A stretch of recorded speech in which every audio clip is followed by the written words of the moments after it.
오늘 우리에게 주시는 하나님 말씀은 민수기 22장 1절부터 4절까지의 말씀입니다. 우리 함께 한 목소리로 합독하겠습니다. 시작. 이스라엘 자손이 또 길을 떠나 모압 평지에 진을 쳤으니 요단 건너편 곧 여리고 맞은편이더라. 십볼의 아들 발락이 이스라엘이 아모리인에게 행한 모든 일을 보았으므로 모압이 심히 두려워하였으니 이스라엘 백성이 많음으로 말미암아 모압이 이스라엘 자손 때문에 번민하더라. 미디안 장로들에게 이르되 이제 이 무리가 소가 밭의 풀을 뜯어먹음 같이 우리 사방에 있는 것을 다 뜯어먹으리로다 하니 그때에 십볼의 아들 발락이 모압 왕이었더라. 아멘.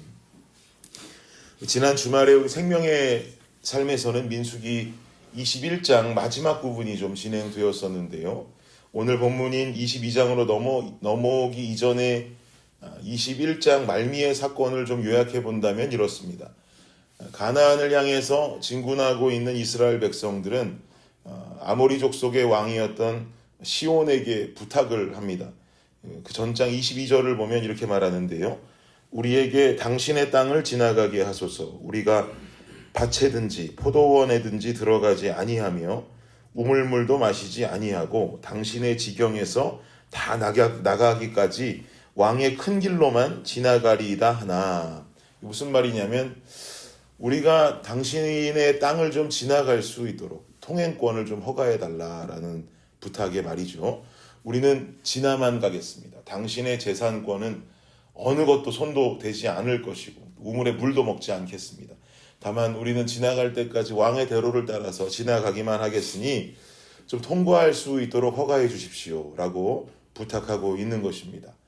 이 부탁을 들은 시온 왕이 어떻게 반응하냐면 허가해 주었으면 좋았을 텐데 이어지는 23절에 보니까 시온이 이스라엘이 자기 영토로 지나감을 용납하지 아니하고 그의 백성을 다 모아 이스라엘을 치러 광야로 나와서 야하스에 이르러 이스라엘을 침으로라고 기록합니다.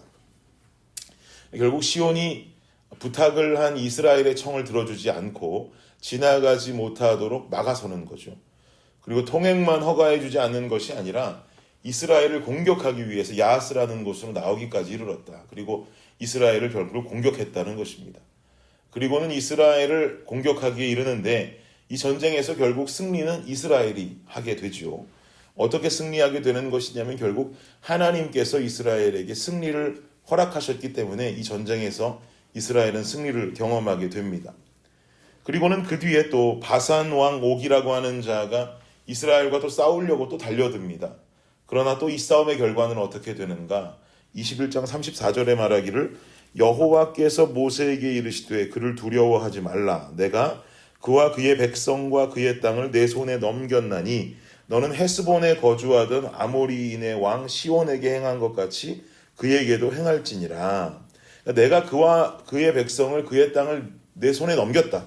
아모리인의 왕 시온에게 행한 것 같이 이들에게도 행하겠다라고 하는 말은 결국 승리하게 하시겠다 이 말씀인 거죠. 즉 하나님께서 다시 한번 이 바산 왕에게도 승리를 하게 하심으로 말미암아서 이스라엘 백성들이 이기게 되고 그 땅을 지나갈 수 있게 되었다는 것을 성경이 증명하고 있는 겁니다. 이렇게 시온 왕 그리고 바산 왕을 차례대로 물리치면서 이 지역이 속해 있는 아모리 족속을 격파하고는 또 가나안을 향해서 가게 되는 것이죠. 그리고는 모압 평지에 도착해서 진을 칩니다. 그리고 나서 이어지는 본문인 2절과 3절 말씀 다시 한번 좀 볼까요? 2절 3절 읽어보겠습니다. 시작. 십볼의 아들 발락이 이스라엘이 아모리인에게 행한 모든 일을 보았으므로 모압이 심히 두려워하니 이스라엘 백성이 많음으로 말미암아 모압이 이스라엘 자손 때문에 번민하더라. 십볼의 아들 발락, 이 발락이라고 하는 자는 모압 왕입니다. 모압의 왕이 볼 때 이스라엘 백성들의 숫자가 너무나 많단 말이에요. 그리고 이스라엘의 소식을 들어보니 아모리 사람들을 상대로 이거 그야말로 전쟁에서 대승을 거두었단 말이죠.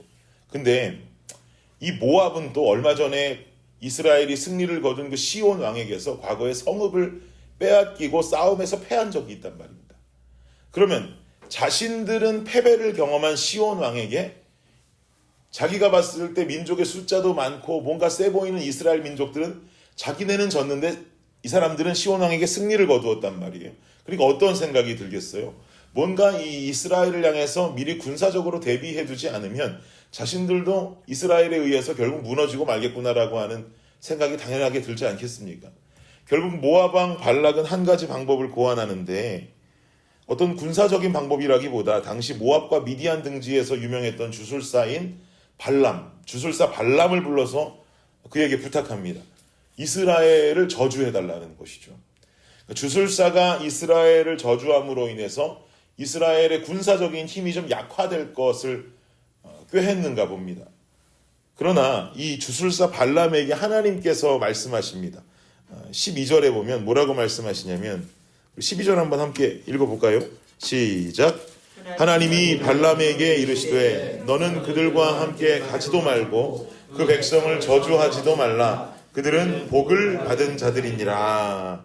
발람에게, 이 주술사 발람에게 주님께서 명하시기를 그들과 가지도 말고 그 백성 저주하지도 마라. 그들은 복받은 자들이다. 어떤 복이겠어요? 하나님께서 선택하심의 복, 보호하심의 복을 입은 자들이다. 그러니 너는 그들의 부탁을 청을 들어주지 말아라 라고 지금 말하는 것이죠. 사랑하는 여러분, 이 모압의 왕인 발락은 눈앞에 찾아온 이스라엘 백성들의 힘만 바라보고 있어요. 뭔가 그들이 가진 힘이 너무 세서, 그리고 그들이 가진 숫자가 너무나 많아서 자신들은 패배했었던 시온 왕도 무찔러버린 그 자들이 뭔가 두려운 거예요. 그러니 그들의 힘, 그들의 숫자를 어떻게든 약화시키고 싶은 거죠. 이것이 이 발락이 생각하고 있는 이스라엘을 바라볼 때의 가장 큰 문제로 여긴 것입니다. 그러나 실상은 이스라엘 백성들의 힘이 세서 이스라엘 백성들의 숫자가 많아서 시온 왕과 바산 왕을 이긴 것은 아니에요. 이스라엘이 전쟁에 승리할 수 있었던 궁극적인 이유는 뭐겠습니까? 하나님께서 그들에게 이미 승리를 허락하셨기 때문인 줄을 믿습니다. 그러나 발락은 이 하나님의 힘과 역사를 바라보지 못하는 거죠. 어떻게 보면 당연합니다. 하나님 믿지 않는 이방 민족의 왕이니 이 눈을 뜰 수가 없는 거죠. 그 뒤에 하나님이 계시는구나를 바라보지 못하고 숫자와 그들의 힘에만 관심을 두고 있는 것입니다. 여러분, 우리는 오늘 본문을 통해서 정확하게 깨달을 수 있어야 됩니다. 내 앞에 놓여진 어려운 순간, 믿지 않는 사람들은 그 순간에 놓여진 문제에만 집중합니다. 내 눈에 보여지는 문제에만 집중하고 이 문제를 어떻게 이겨낼까, 이 문제를 어떻게 해결할까에만 집중하게 되죠. 여러분들은 어떠세요? 이것은 이방인들이나 구하는 것입니다. 믿지 않는 자들이나 바라보는 시각이에요. 혹시 이방인들이나 구하는 것을 여러분들의 현실의 오늘의 삶 속에도 구하고 계시지는 않습니까? 믿지 않는 자는 어려운 순간 속에서 문제를 바라볼 수밖에 없지만 믿음이 있는 자는 어려운 순간 속에서 그 문제 뒤에 역사하고 계시는 하나님을 바라봐야 하는 줄을 믿습니다. 그 문제의 핵심, 그 문제의 주권자는 우리가 믿는 하나님이실진데 정작 어려운 일들이 벌어지고 나면 우리는 이방인들이나 믿지 않는 자들이나 구하고 있는 그 문제 해결에만 몰두하게 된다 이 말이죠. 그러니 그 문제 뒤에서 문제를 해결하실 수 있는 하나님께서 얼마나 우리의 모습을 보며 속이 상하시겠습니까? 여러분 잘 아시는 마태복음 6장에 이런 말씀 나오죠. 그러므로 염려하여 이르기를 무엇을 먹을까, 무엇을 마실까, 무엇을 입을까 하지 말라. 이는 다 이방인들이 구하는 것이라. 너희 하늘 아버지께서 이 모든 것이 너희에게 있어야 할 줄을 아시느니라. 믿으십니까? 네. 이방인들이 구하고 이방인들이 바라보는 것, 믿지 아니하는 자들이 바라보는 것을 믿는 자들인 우리도 동일하게 구하고 동일하게 바라볼 수는 없습니다. 우리는 그 문제 위에 계시고 문제 뒤에 주관자로 역사하시는 하나님을 바라보면서 주님께 우리의 삶을 의탁하고 맡겨드리는 삶을 살아야 될 것입니다. 오늘 하루 여러분의 삶 속에서 말씀 잊지 아니하고 주님을 바라보며 살아가시기를 축복합니다. 아멘. 그분이 일하시면 그 문제는 전혀 큰 것이 아닙니다. 그러나 내가 일하면 그 문제는 더 커지기만 합니다. 주일 말씀처럼 오늘 하루도 잠잠하게 기도하는 마음으로 주님 바라보시면서 이 어려움의 상황들, 때로는 닥쳐오는 슬픔의 상황들을 이겨내고 일어날 수 있는 저와 여러분의 삶이 되시기를 예수님의 이름으로 축복합니다. 아멘. 기도하겠습니다. 그러므로 염려하여 이르기를 무엇을 먹을까, 무엇을 마실까, 무엇을 입을까 하지 말라.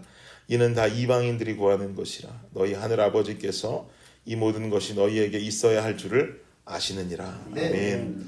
아버지 하나님, 우리의 삶 가운데 만나는 문제들이 있을 때 우리는 그 문제를 어떻게 해결할지, 그리고 그 문제의 힘만을 바라보게 될 때가 많습니다. 그러나 주님, 그 모든 것에 위에 계시는 하나님이 우리의 아버지 되신다라고 하는 것을 잊지 않는 오늘이 되기를 간절히 원합니다. 그 아버지를 붙들고 아버지를 의지하며 결국은 그 자녀에게 좋은 것 주시기 원하시는 그 아버지 앞에 잠잠하게 기도로 무릎으로 나아갈 때 우리 삶에 만나는 모든 어려운 부분들을 주님께서 이겨낼 수 있는 힘을 허락하실 것이고 지나갈 수 있는 지혜를 허락하시게 될 줄을 믿습니다. 네. 아버지 하나님, 그 마음 가지고 오늘 하루를 살아갈 때 주님께서 이끄시는 우리의 삶 순종하며 따라갈 수 있는 오늘 하루 되게 하여 주시옵소서.